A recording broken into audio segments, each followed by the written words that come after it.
Começa agora, Conexão com Valores. Olá, prestigiada audiência da Catedral FM 106,7. Com vocês, mais um programa Conexão com Valores, da Uniapac, a DCE Rio, a DCE Jovem Rio, Associação de Dirigentes Cristãos de Empresa. Aqui é o Elmar Neto, presidente da atual gestão. Hoje, tendo a grata satisfação em recebermos aqui em nosso estúdio José Noronha e José Gomes Temporão, duas feras que constituíram o sistema de saúde brasileiro. Sejam muito bem-vindos. Muito obrigado, é um prazer estar aqui. Um abraço a todos que estão nos ouvindo. Obrigado, Elmar. Prazer enorme estar aqui, visitando essa casa, que eu tive o privilégio de frequentar alguns anos atrás. Eu estou velho, né? Na época que o nosso bispo era Dom Eugênio Salles. Queria fazer uma homenagem ao nosso saudoso Dom Eugênio. Dom Eugênio, que inclusive construiu esse edifício. Exatamente. Que hoje acolhe o sistema administrativo de comunicação da Arquidiocese do Rio de Janeiro. E fazia aqueles encontros memoráveis de lideranças. Sim. Lá no Sumaré. Eu Sim. participei nós participamos de algumas. Eu faço uma confidência, eu sou campista, Campos do Goytacazes, e quando cheguei aqui, eu tive a oportunidade de trabalhar na Fundação Roberto Marinho e ia a muitos eventos onde o Dom Eugênio estava sempre com o Dr. Roberto. E ele chegava naquele opala preto, naquela reverência que se fazia a ele. E a gente tem assim, uma memória muito positiva. E depois, sabendo de toda a história, o acolhimento, a forma de gestão que ele conduziu, esse legado patrimonial que ele deixou também. Sim. Então isso é inspirador, né? Para nós da saúde, é muito importante, já que eu estou aqui, né, nessa casa, falando de Dom Eugênio, porque Dom Eugênio, desde na época dele de bispo lá no Rio Grande do Norte, depois em Salvador e depois aqui no Rio de Janeiro, ele teve uma participação muito importante, um papel muito importante em desenvolver integrações com a comunidade na luta por melhores condições e particularmente da saúde. Tanto ele fez isso no Rio Grande do Norte, fez isso em Salvador, né? Eu me lembro muito bem das ações dele nos Alagados, que era uma grande favela em Salvador, com a Irmã Dulce, e depois aqui no Rio, quando ele criou a Pastoral de Favelas. Entendeu? E esse movimento das favelas, como o de Nova Iguaçu, com o Dom Adriano Hipólito, o movimento de amigos de bairro, que foi também, Dom Helder Câmara, foi outra figura que teve muita importância, um movimento onde a saúde era um componente essencial da luta dessas populações, que geraram todo o movimento que nos levou a uma conferência marco na saúde, que foi a chamada 8ª Conferência Nacional de Saúde, que este ano comemora 40 anos. Que espetáculo. Essa conferência, ela rompeu com o paradigma das conferências que se realizaram até então. O Brasil começou a fazer conferências de saúde nos anos 30 do século passado, mas eram conferências basicamente técnicas, técnico-políticas, né? Congregavam gestores, governos, especialistas, um ou outro convidado internacional, e a 8ª rompe com isso, quer dizer, houve uma preparação com conferências estaduais e municipais, e nós tivemos 4.000 participantes, movimentos sociais, sindicatos, sanitaristas, movimentos de bairros, de igreja, né? Então foi um momento, foi um divisor de águas, né? Porque ali, na 8ª, o relatório final, ele foi uma espécie de síntese do que viria a ser o capítulo de saúde da Constituição de 1988. Tem um artigo na Constituição, essa Constituição, depois o Temporão pode falar mais um pouco sobre isso, o papel que tivemos, eu e ele, naquilo então que existia à época o INAMPS, Instituto Nacional de Assistência Médica da Previdência Social, são mais velhos, isso foi extinto, infelizmente, em 1991 ou 2, entendeu? Que naquela época da 8ª, nós estávamos, quer dizer, essa participação comunitária, essa comunicação energizada pelo movimento comunitário, ela se traduziu no artigo 196 da Constituição Federal. E esse artigo 196, eu quando dou aula, sou professor durante muitos anos na UERJ e depois na Fundação Oswaldo Cruz, eu digo que deve ser recitado como um mantra para algumas religiões, como uma oração para os cristãos e para os católicos, como um desejo para todos os credos, que esse artigo é fundamental desse esforço. O que diz o artigo 9? Que está inscrito na Constituição, ele diz que 3 coisas importantes, que a saúde é direito de todos, e dever do Estado, mas que esse direito é garantido mediante políticas sociais e econômicas que minimizem o risco de adoecer e morrer precocemente. E terceiro, essas coisas tem 3 sempre, né? Na Santíssima Trindade tem todos. Sim, é um número universal. E o terceiro, pelo acesso universal e igualitário às ações e serviços de saúde. Quer dizer, a ideia de direito, a ideia de dizer que a saúde, ela não é só os cuidados de saúde, por isso que é a importância desses movimentos comunitários, é também condições de educação, de segurança, de acesso à água, à comida, à alimentação. Então, e terceiro, que temos um serviço sem barreiras, processo com todas as dificuldades. Então, esse artigo, para mim, é uma espécie de mantra, oração. E eu recomendava sempre meus alunos, todo dia, quando quiser, acaba de recitar Maria, o Padre Nosso, você recita o artigo 196. E esse artigo, ele expressa também uma mudança que foi o fato de que até então o direito ao cuidado, o direito ao acesso aos cuidados em saúde eram garantidos apenas quem tinha vínculo formal de trabalho. Sim. Né? E a grande maioria da população brasileira ficava, população rural, população desempregada, ou que trabalhava por conta própria, ficava de fora, sem acesso, né? E essa mudança foi fundamental. A saúde se torna um direito, né? E aí tem início um longo processo, nós estamos nele, né? Um processo que vai ainda atravessar muitas décadas, um processo de reconstrução do sistema de saúde brasileiro, que era altamente centralizado, né? Que era muito privatizado, que não havia participação e controle da sociedade, né? No processo de gestão, para um modelo radicalmente descentralizado, onde os municípios assumiram várias responsabilidades que nunca tinham assumido. Então, aí nós tivemos também o desafio de formar quadros dirigentes e gestores para as novas secretarias municipais de saúde, né? E, claro, todo um processo de debate, discussão, de novas formas de organizar o sistema de saúde.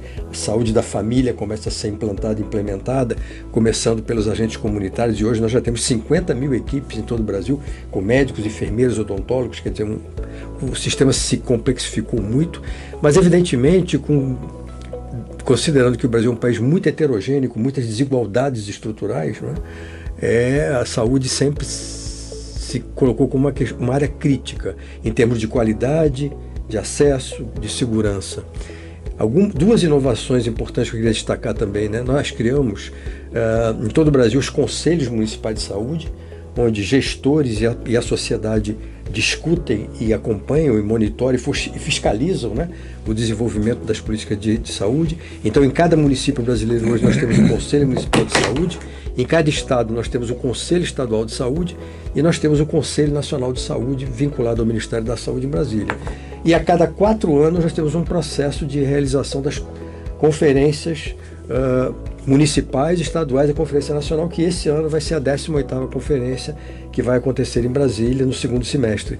E essa conferência, então, ela é um grande debate que vem da base e que sintetiza, digamos assim, naquele momento específico, os desejos, as vontades, as expectativas e as sugestões e prioridades que a população oferece para a sociedade brasileira e para o governo para a qualificação e desenvolvimento do nosso sistema de saúde. E, Temporão, uma curiosidade, nessa transição de INAMPS para o sistema SUS, esse modelo desse arcabouço que você nos relata, isso é uma concepção genuína ou vocês já visitavam outros países que tinham alguma estrutura que vocês tentaram fazer uma adequação positiva no Brasil? É um mix de iniciativas e produções tupiniquins, né? O desafio de construir o sistema universal nos trópicos é o segundo desafio, né? Então tem muita inovação nossa, porque esse processo, claro, ele não surgiu ali do nada, ele já vinha lá dos anos 70, com várias experiências em municípios, né? Claro que a conferência de Alma-Ata, que aconteceu nos anos 70, foi muito importante, que colocou a questão dos cuidados, da atenção primária e saúde como o processo de reestruturação do sistema de saúde. evidente que nós nos inspiramos nas reformas do sistema inglês, canadense, sistemas universais. O sistema italiano teve bastante influência também. O sistema cubano teve influência. O sistema chinês lá atrás, os médicos de pés descalços. Quer dizer, acho que esse conjunto de experiências nos inspirou, nos motivou, mas teve muita coisa inovadora e construída por nós, que hoje nós chamamos da saúde coletiva, né? Vamos dizer assim, a velha saúde pública se transformou na saúde coletiva, que aliou e alia, né, o que tem de melhor no pensamento sanitarista tradicional com a incorporação das ciências sociais, das ciências políticas, da saúde mental, da cultura e de várias outras dimensões no pensar a saúde e no produzir saúde. Noronha, aqui no nosso programa a gente sempre instiga os nossos convidados a trazerem ao conhecimento do nosso público ouvinte um pouco das suas histórias pessoais. Eu te convidaria depois do Ministro Temporão que pudesse contar para o nosso público um pouco da sua juventude, os colégios que você estudou, as memórias positivas que você normalmente não conta, dá um furo para a gente, até o momento em que vocês se encontram na medicina e na medicina sanitarista, que tem esse olhar social que é tão importante para o bem-estar do povo brasileiro. Você quer que eu faça isso agora? Sim, fica à vontade. Não, eu fui criado numa família católica, assim, na história pessoal, assim, mais precoce que eu me lembro. Eu morava ali na subida do Alto da Boa Vista e frequentava comecei a frequentar a escola. Eu fiz o primário no Santa Marcelina, que tinha um castelinho, ainda tem um castelinho lá, no Alto da Boa Vista, porque o São Bento, onde eu fiz toda a minha formação, também tinha um internato no Alto da Boa Vista, só tinha o primário, porque o São Bento da cidade só começava no ginásio. Não sei se as pessoas... ginásio agora é a segunda parte do ensino fundamental. Naquela época, primária é a primeira parte do ensino fundamental. E então eu fui... eu me lembro que... Então eu ia sozinho, naquela época eu pegava o bonde na porta de casa e ia para o Santa Marcelina, lá no Castelinho, que era um lugar muito bonito. E depois... E lá no Colégio São Bento, depois no terceiro ano, que era internato, mas como eu morava ali perto, eu era semi-interno, eu comecei a aprender a andar pelas florestas da Tijuca. Pois bem, e vivia, portanto, ali no meio, era um moleque, né? E frequentava um clube chamado Montanha Clube, que ficava na Estrada Velha da Tijuca, que descia pelo outro lado. E meu pai, que era engenheiro, desenhou a cúpula da igreja de São Camilo, ali na usina. Sim. Do São Camilo. E eu me lembro muito bem que nos bairros, eu gostava muito de carnaval, os bairros de carnaval infantis, que eu frequentava no Montanha Clube, eu descia para assistir a missa e voltava para o baile do carnaval. Entendeu? Então essa é a memória querida. E depois a minha educação no São Bento me forjou muito, eu brincava muito com os meus amigos, porque, digamos assim, um grande inspirador, além de São Bento, naturalmente, era a ideia de que eles gostavam muito, no ensino de religião, ressaltar Santo Tomás de Aquino.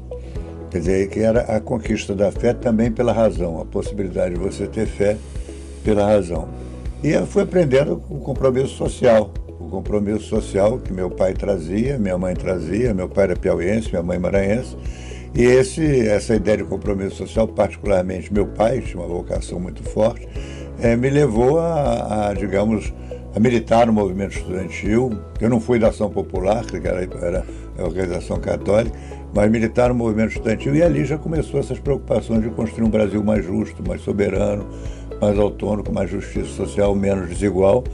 E foi me levando. Eu estudei medicina, eu era clínico, intensivista, um bom clínico, aliás, quando resolvi fazer saúde pública. Minha mãe me advertiu: meu filho, não faça isso, você vai ser funcionário público o resto da sua vida, você é um bom clínico, vai ter uma vida de sucesso, vai ganhar dinheiro.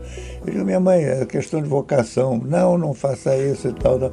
Aí eu fui fazer saúde pública, e nesse caminho, na trajetória da saúde pública, eu vou esbarrar com Zé Gomes Temporão, entendeu? Muitas décadas atrás. Muitas décadas atrás. trabalhamos juntos, Em vários projetos. Em vários projetos. Em vários e momentos. depois eu tive o prazer de acompanhá-lo, trabalhamos juntos no INAMPS. Depois, quando ele virou ministro da Saúde, nós trabalhamos juntos. Eu comecei a trabalhar antes deles também, nós dois trabalhamos juntos com o ministro Saraiva Felipe, de Minas Gerais, e a consequência, no governo Lula II, ele foi convidado para ser ministro da Saúde, e eu, que trabalhamos junto com ele, com o Saraiva, acompanhei para Brasília. Então, e nesse esforço de, já, digamos, na fase atual, de tentar consolidar o SUS, num processo que persiste, como o Temporão falou, até hoje, né? Isso aí. E é uma turma unida. Tive a oportunidade de vê-los juntos lá no aniversário do Dr. Luiz Santini. A gente percebe essa coesão de todos vocês que formataram o sistema de saúde brasileiro juntos. Estamos fazendo uma modelagem hoje, que é inédita, de que a gente encerra nesse momento esse primeiro bloco, onde serão 2 apresentações simultâneas em sábados subsequentes. Perfeito.